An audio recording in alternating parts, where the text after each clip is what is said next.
and welcome to another video. In today's video, I'm talking about tools, DeWalt tools, Bosch tools, Hitachi tools, the tools. So, DeWalt tools, my least favorite. Can't stand DeWalt tools. Why?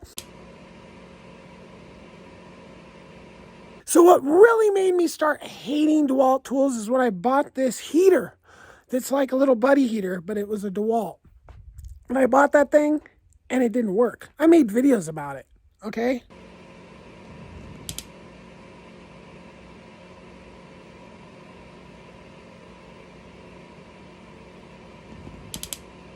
I had a tool I bought, a sander, on Craigslist, DeWalt.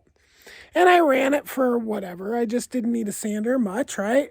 Well, the pad died, okay? So I went and I bought a couple more pads. The little things that the sanding things attach to. Little sanding paper attaches to the pad, and the pad attaches to the sander.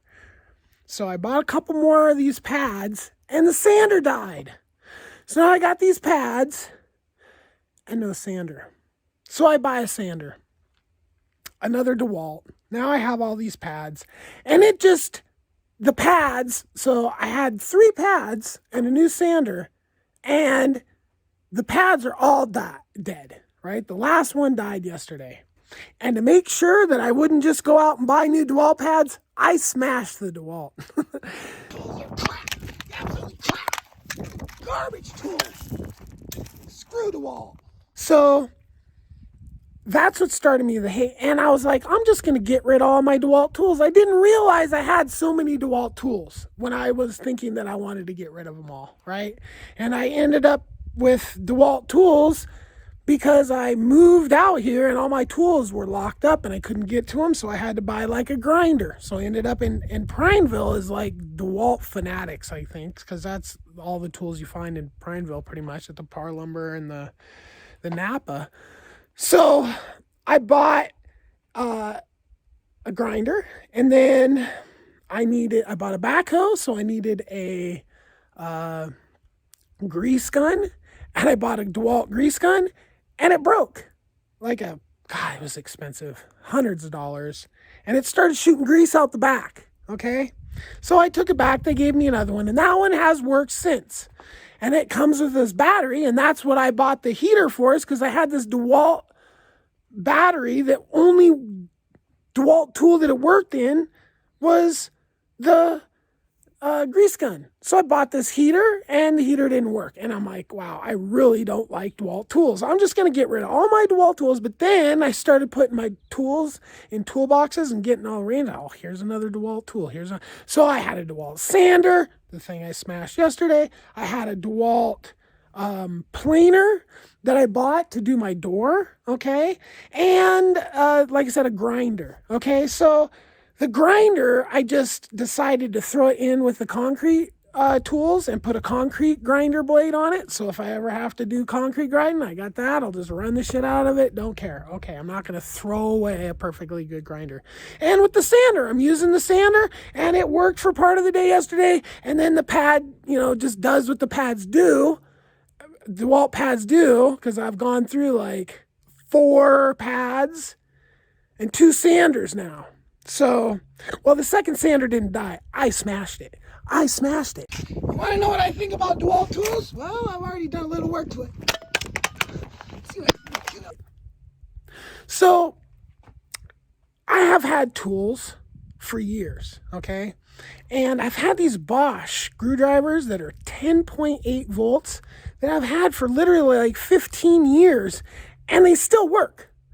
Little driver, those 2 little drivers, different. One's an impact, one's not.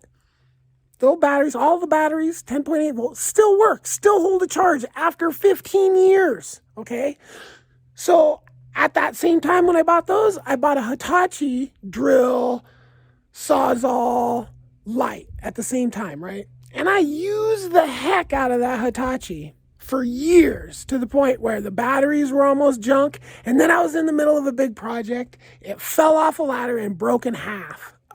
So now I take my Hitachi drill, to the shop to get it fixed because I liked it. It was great. It worked really good. It was it could break your wrist. So when I'm there, I'm like, I'm in the middle of a job. I got to get this done.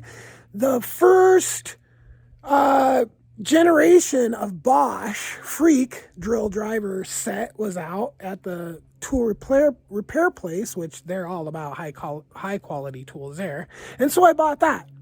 And then I added a few more Bosch tools over the years, and I have never had a problem with Bosch tools. I shouldn't say, sometimes the triggers weren't really working good, but that might have been because the batteries were getting a little low amperage. I'm not sure. But other than that, I've got Bosch radio works great. I got a Bosch cordless saw, Bosch drill driver set. Okay. And since and a couple Bosch corded grinders, and I've since bought a cordless grinder. And I'm just really satisfied with everything I've ever bought in Bosch. And as far as the DeWalt's concerned, that's not the case. Like, I've never bought a Bosch tool and had it break and had to take it right back. I have with the DeWalt, okay? And now I'm using Milwaukee stuff. Like, I've got the 12-volt Milwaukee platform, and I've got a handful of tools in there. And I haven't had it long enough to have a super... to have an opinion on it, really. I mean, none of the tools I've used long enough or much to break them, but they haven't broken, and they have really good reviews. Where the DeWalt is just like, yeah, right. So, in my own experience in using tools, DeWalt isn't really a good company.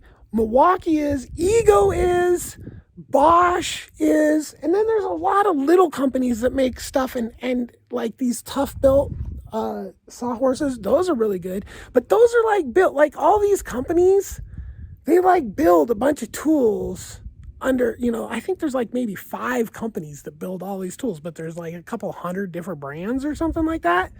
So, and it's the tools within the brands under the companies seem to be, quality. If you got a tool that the Milwaukee company makes, and I think they make like Ryobi also, right? Which I've never had a Ryobi tool, got no interest in Ryobi, but apparently people, they like them. They work good.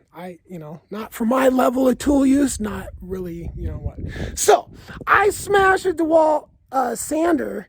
I've smashed a rigid vacuum and a Stanley roof stapler. So I don't really, an Irwin clamp inadvertently. There's nothing wrong with the Irwin clamp, but I smashed it inadvertently one day, kind of pissed off at a saw, right? It's not my typical to smash tools, but when I get a hold of a garbage tool, it doesn't happen very often. I feel like smashing a garbage tool is a good way to make sure you remember never to buy that tool again. But, you also could donate it to charity. But at this point, tools are just like piling up everywhere. The hawk shops are just full of tools. Nobody wants them. People just steal tools. Nobody wants them. So old used tools, I don't even know what to do with. Turn them into art or something. I don't know. But, so in my opinion, don't buy DeWalt. It's just Bosch is friggin' awesome. And I'm about ready to spend $140 on a cordless Bosch sander to finish my scrap table. I don't know. So you have to spend this kind of money. But I just want a high quality sander that I can just not worry about anymore.